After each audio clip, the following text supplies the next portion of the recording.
Getty. Russian Ambassador Anatoly Antonov is seeking help to secure meeting with U.S. government officials. Anatoly Antonov, Russian ambassador to the United States, said he is at his wits' end at being left out in the cold. Mr. Antonov has resorted to writing to U.S. Senator Orrin Hatch pleading for help in setting up meetings with U.S. officials, as he has yet to meet Vice President Mike Pence and the White House Chief of Staff. In a letter dated March 9, Mr. Antonov wrote, "I would be very grateful for your advice on how to develop contacts with members of U.S. Congress, departments and agencies, as well as for your possible assistance in setting up such meetings," reported Politico. The Russian ambassador claims many officials that have refused or ignored his requests for meetings, and lists the White House Chief of Staff John Kelly and Democrat House Minority Leader Nancy Pelosi among those who have officially declined a meeting. Getty. Is Senator for Utah, Republican Orrin Hatch. A lot of meeting requests with the leadership of U.S. agencies and members of Congress were either left without a response, or simply refused under no pretext. Anatoly Antonov, Russian ambassador to the United States. As I have told you during our meeting, I have to face difficulties in setting up contacts with U.S. high-ranking officials, Mr. Antonov wrote in a letter to Senator Hatch.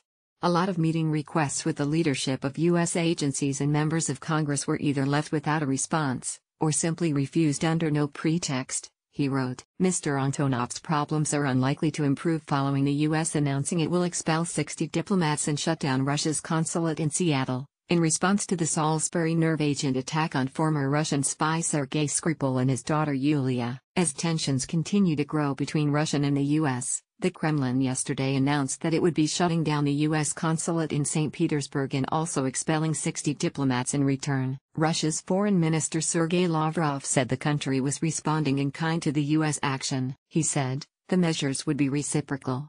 They include expulsion of the equivalent number of diplomats, and they include our decision to withdraw our agreement to allow the United States General Consulate to operate in St. Petersburg."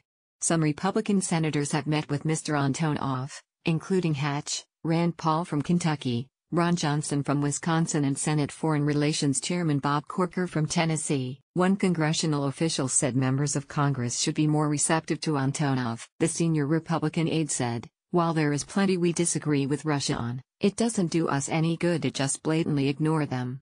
Getty. House Speaker Paul Ryan have not responded to Mr. Antonov's requests to meet President Donald Trump. Is absolutely correct that we must engage with the Russian Federation, and members of Congress should stop their isolationist mentality.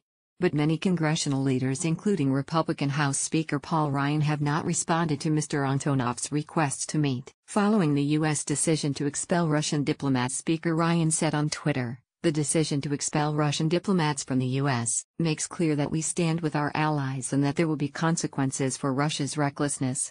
We must continue to lead international efforts to isolate Russia so that it understands its behavior won't be tolerated."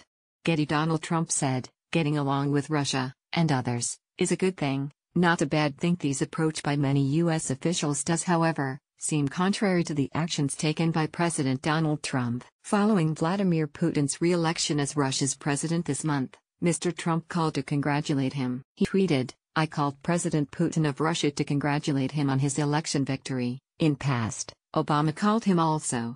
The fake news media is crazed because they wanted me to excoriate him. They are wrong.